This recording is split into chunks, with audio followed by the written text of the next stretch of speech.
آگے باب قائم کیا بابو اس میں منع اجر الاجیر، جو شخص مزدور کی اجرت دینے سے انکار کرے اس کا گناہ۔ حدیث نمبر ہے 2270۔ حضرت ابو ہریرہ رضی اللہ تعالیٰ عنہ اس حدیث کے راوی ہیں۔ یہ کہتے ہیں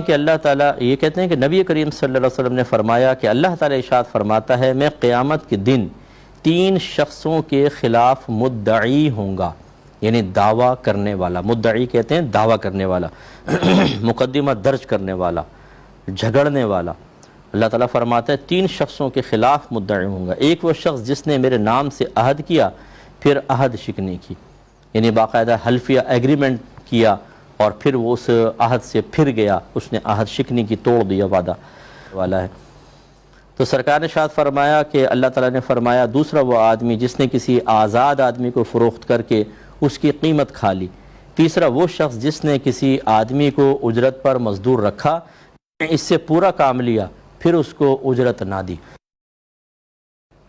تو یہ بھی ذرا ذہن میں رکھیں، ہمارے ہاں بعض اوقات ہمارے خود ساختہ بنائے ہوئے اصول ہوتے ہیں جو اس طرح کے معاملات کو جنم دیتے ہیں۔ مثال کے طور پہ اکثر اداروں کے اندر ایسا ہوتا ہے کہ آپ سے کام کروا کے 1 ماہ کی تنخواہ روک لی جاتی ہے اور پھر اگلے ماہ کی تنخواہ دی جاتی ہے، اور یہ تنخواہ روکنا اس لیے ہوتا ہے تاکہ ایک آدمی نکل کر بھاگ نہ جائے۔ محنت کروا لی، عمل پورا حاصل کر لیا لیکن اس کی اجرت نہیں دی، اور پھر بالفرض اگر وہ درمیان سے چلا جاتا ہے کسی اور ادارے میں، کسی اور جگہ چلا جاتا ہے، تو اس کی وہ سیلری ضبط کر لی جاتی ہے۔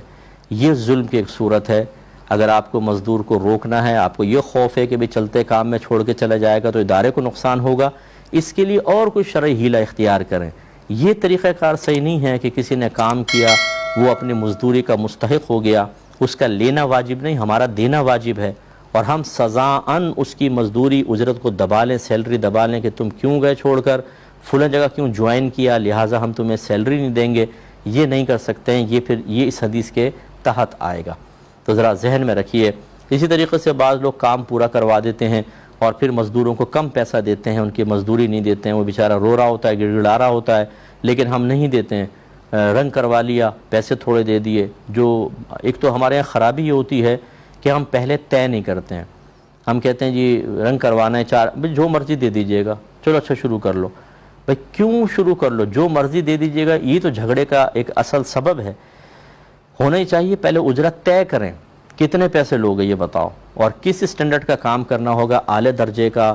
اوسط درجے کا، یا بالکل نچلے درجے کا، یہ پہلے طے کر لیں، اسی حساب سے اجرت طے کریں، اور جب وہ کام کرتا جائے اس کو پیسے دیتے رہیں جیسے اجرت دینے کے بارے میں آپ کا طے ہوا ہے۔ اب ہوتا یہ ہے کہ فرض کر لیں اگر آپ نے طے نہیں کی کوئی اجرت اور کام پہ لگا دیا ہے، تو اجرت مثل ویسے لازم ہوتی ہے، یعنی اتنے کام کا جو عام طور پہ مزدور لیتے ہیں وہی دینا ہوتا ہے، لیکن اجرت پہلے متعین نہ کرنے کی بنا پر دونوں گناہگار ہوں گے۔ اب لیکن ہوتا کیا ہے کہ جب ہم کام کروا لیتے ہیں، ہمیں پتہ ہے کہ اب یہ تو پھنس چکا ہے، تو ہم کم دیتے ہیں پیسہ۔ وہ کہہ رہا ہوتا ہے اس کے تو اتنے بنتے ہیں، لیکن ہم کہتے ہیں اتنا لینا ہے لے، ورنہ مار لگاؤں گا تیری، بھاگ جائے یہاں سے۔ تو چونکہ ہم طاقتور ہوتے ہیں، چونکہ 4 ہمارے آدمی کھڑے ہوتے ہیں، وہ بیچارہ مزدور وہ روتا ہوا یا منہ بنا کے چلا جاتا ہے، لیکن ہم نے اس کی اجرت چونکہ دبا لی، بروز قیامت اللہ تعالیٰ کی بارگاہ میں حاضر ہوں گے تو اللہ تعالیٰ فرماتا ہے میں اس کی طرف سے مدعی ہوں گا، یعنی آپ کو مد مقابل کھڑا کر کے وہ شخص نہیں جھگڑے گا، بلکہ اللہ تبارک و تعالیٰ اس شخص کی طرف سے آپ سے مطلب حق حاصل کرے گا اور اس کو دے گا، اور لازم بات ہے کہ اللہ سے کون جیت سکتا ہے۔ اس لیے چند روپوں کے لیے، چند اپنے دنیاوی فائدوں کے لیے شرعی اصولوں کو خون کر کے اپنے آپ کو آخرت میں پھنسانے کی کوشش میرے خیال میں کسی بھی طریقے سے یہ مناسب نہیں ہے۔